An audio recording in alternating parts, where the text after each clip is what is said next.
Avalanche is in complete freefall. We are looking at a loss of 19% in the last 24 hours. And it's not just the price that's falling, it's also the total value locked on the chain. Now, is this the time to be greedy when others are fearful? Is this the time to buy when there is blood in the streets? In this video, we're going to look at relative valuation, we are going to look at fundamentals, we are going to look at adoption metrics. So by the end of this video, you've got a more refined view of the Avax token, if it makes sense to hold Avax over the long term. So there's a lot of things to discuss. Without further ado, let's jump right in.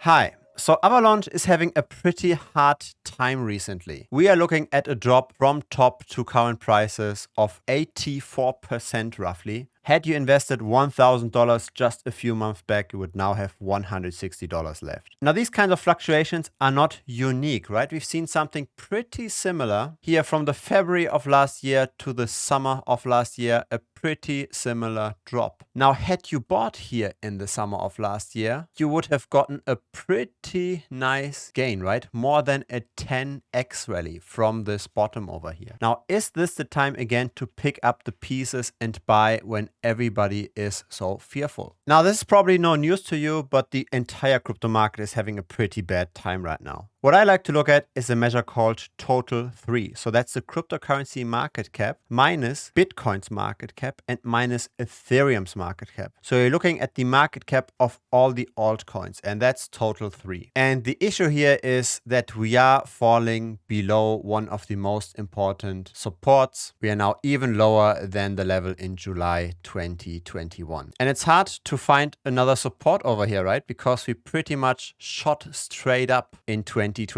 Where is actually the potential turnaround here? Now, what's also important to note here is that Avalanche is in a specific situation. So it's not just going down with the entire crypto market, it's going down more than the average. So if we look at Avalanche's market cap and we divide this by total 3 to kind of like get the relative performance of Avax, we still see a very, very poor performance. So of course, everything is going down, but Avax is definitely going down more. And there are several ways to measure this, right? We could also look at Avax relative to Bitcoin. This is expected to go down because there's some kind of inherent leverage in altcoins, right? When Bitcoin goes up, the altcoins tend to go up more and vice versa. The same is true when we look at this at Avax versus Ethereum. It's simply a very strong underperformance. Here's Avax versus Solana. Here is Avax versus Cardano. Here is Avax versus Polkadot and Avax versus Phantom. So no matter what we are looking at, Avax is pretty much on a fire sale right now. Now, is this justified? So on the one hand, yes, because the total value locked on the chain is also going down massively, right? It was at 13.6 billion in December of last year and now went all the way down to 4 billion. That being said, it also depends on what we measure this in, because the way it looks to me is that it's simply a contraction of the ecosystem tokens in terms of US dollar value. When we look at the total value locked measured in Avax, this is not going down. This is even going up.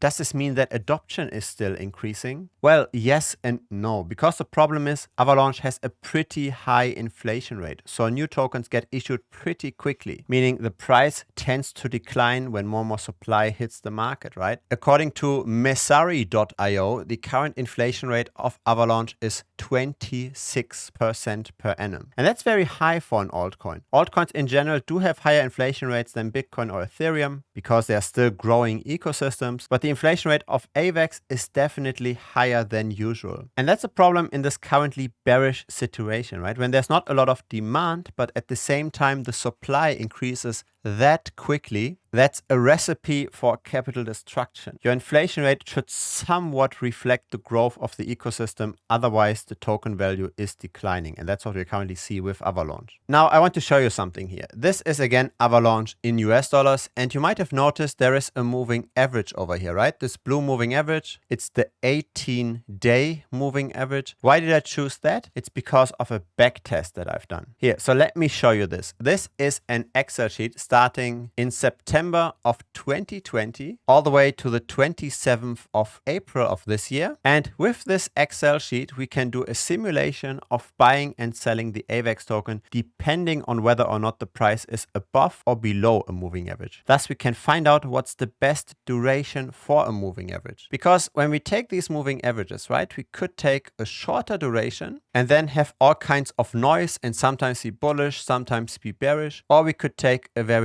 long duration, right? We could increase the number of days that we average out, potentially reducing the failed signals, but also potentially reacting relatively slowly. So what's the ideal duration here when we backtest this, when we want to bet on, say, rising prices when the price is above the moving average and on falling prices when the price is below the moving average? What duration should we take over here? And this is what's answered by this Excel sheet that you can, by the way, also download at thebitcoinstrategy.com. So that's behind a paywall. That's the premium membership of this channel. So let's look at the best moving average. Let's set a few parameters. So the trading fee is 0.1%. That's for Binance. The start capital is 10,000 US. And we do both. We go long whenever the price is above, as well as short when the price is below the moving average. So we bet both on rising and on falling prices. And when we do that, we can then iterate over the simple and exponential moving averages and find out the best duration. And doing that, let's look at this in chart format. Here on the x-axis is the moving average duration in days. On the y-axis is the annualized performance. We can see most of those approaches, they actually do not work for Avalanche. So trading according to moving averages works for a lot of cryptocurrencies. For Avalanche, it's a bit of a tough sell because we can see buying and holding pretty much outperformed most trading approaches, except here the 18-day, right? When we are around the 18-day, 18, 17, 19-day, those are above buying and holding. The rest doesn't do too well. So that means we can't really take a lot of moving averages to time Avax. The 18-day though seems to somewhat work, but it is, to be completely frank, somewhat of a cherry pick. It's pretty hard to say if this moving average duration will still be that well working in the future, but it's the best we have. And so if we do draw a moving average, you might as well take the 18-day, meaning I think it's a good idea to stay outside of Avax until we have at least come close to that moving average. And currently there's still quite a bit of a distance, right? 20% or so. Of course, this is declining, so we only have to go sideways for a week or two until we can break this. But currently, with all of this bearish momentum, I don't think it makes sense to catch this falling knife. By waiting, we might not take the absolute bottom, but at least we avoid to completely get shattered and lose our capital the further it's going down. So